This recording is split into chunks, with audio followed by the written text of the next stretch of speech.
Oke, yang nomor 6 di sini ada air sebanyak 1 kilo yang suhunya 0 derajat dipanaskan hingga mengalami kenaikan suhu sebesar 5 derajat. C airnya, kalau jenis airnya itu 4.200. Berarti yang kita butuhkan, yang kita perlu hitung yaitu adalah Q-nya gitu. Berarti kita di grafik ini kita harus cari suhunya dulu 0 sampai 5. Ini yang A 0 sampai 5, yang B juga 0 sampai 5, sedangkan yang C 0 sampai 10, yang D juga 0 sampai 10. Berarti C sama D salah, tinggal A sama B. Berarti langsung kita cari Q-nya. Kita langsung cari Q-nya.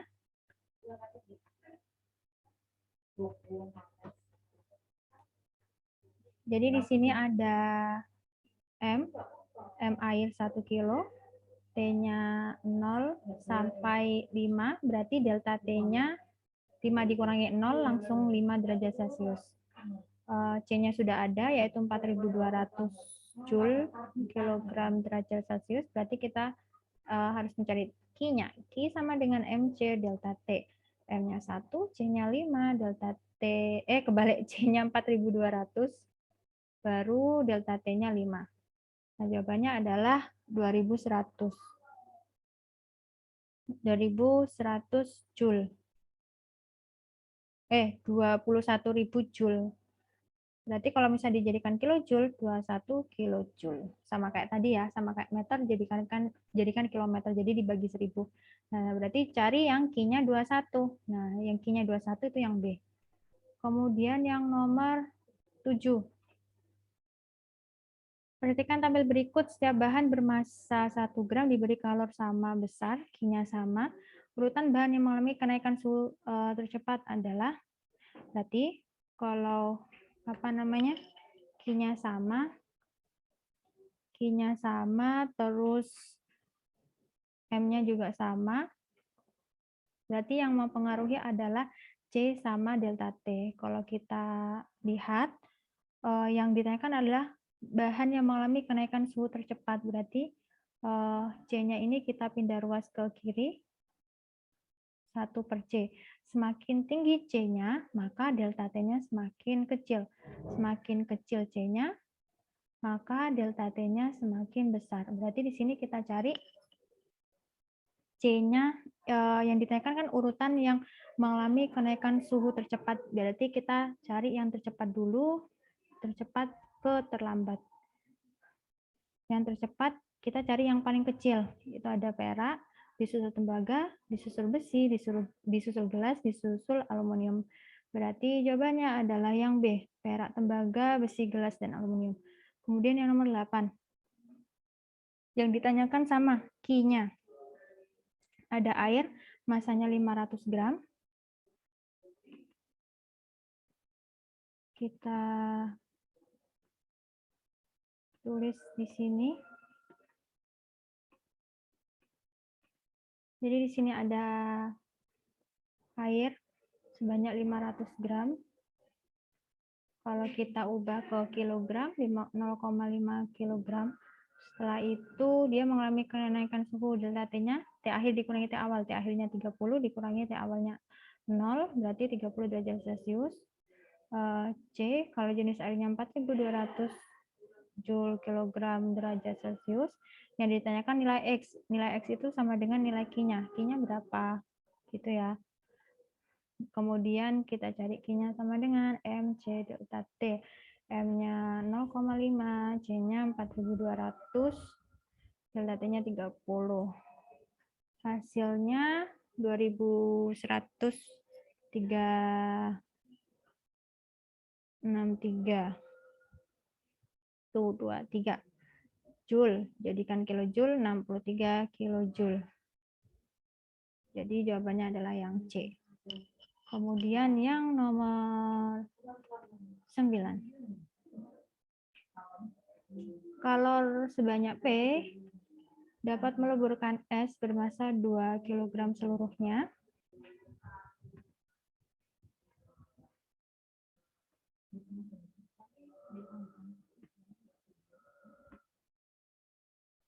Kita cari yang kosong. Di sini yang kosong.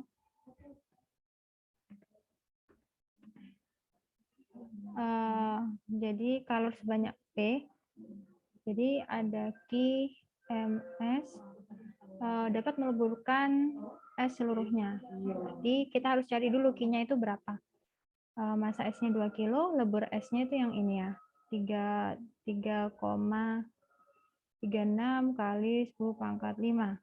Hasilnya adalah 6,64 kali 10 pangkat 5 Joule.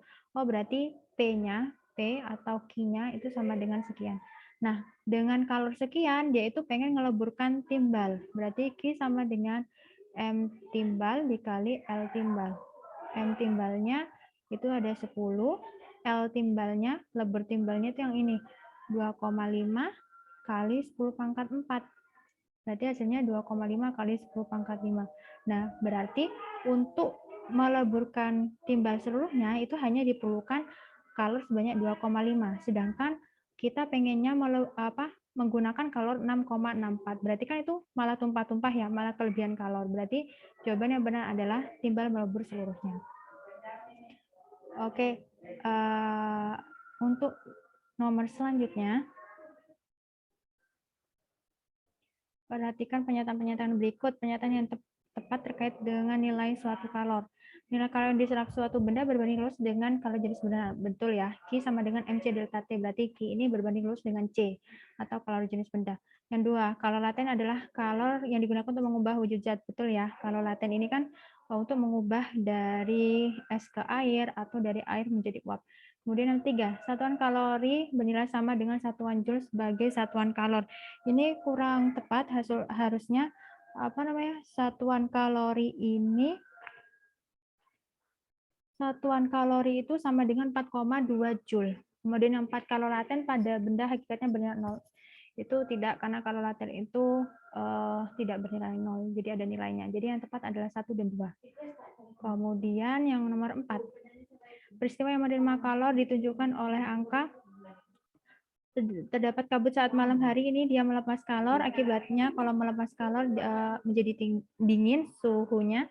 Lilin meleleh saat disulut sumbunya, ini betul menerima kalor, dia menangkap kalor. Baju lama-kelamaan kering saat dijemur, ini juga menerima kalor. Air berubah menjadi es setelah dimasukkan freezer, ini melepas kalor. Jadi jawaban yang tepat adalah 2 dan 3 atau B. Es batu dipanaskan seperti gambar di grafik berikut ini. Yang ditanyakan adalah massa es batu dan kalornya. Kita screenshot dulu.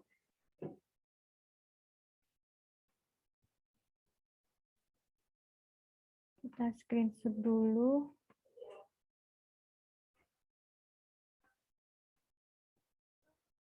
Kemudian yang satunya kita screenshot juga.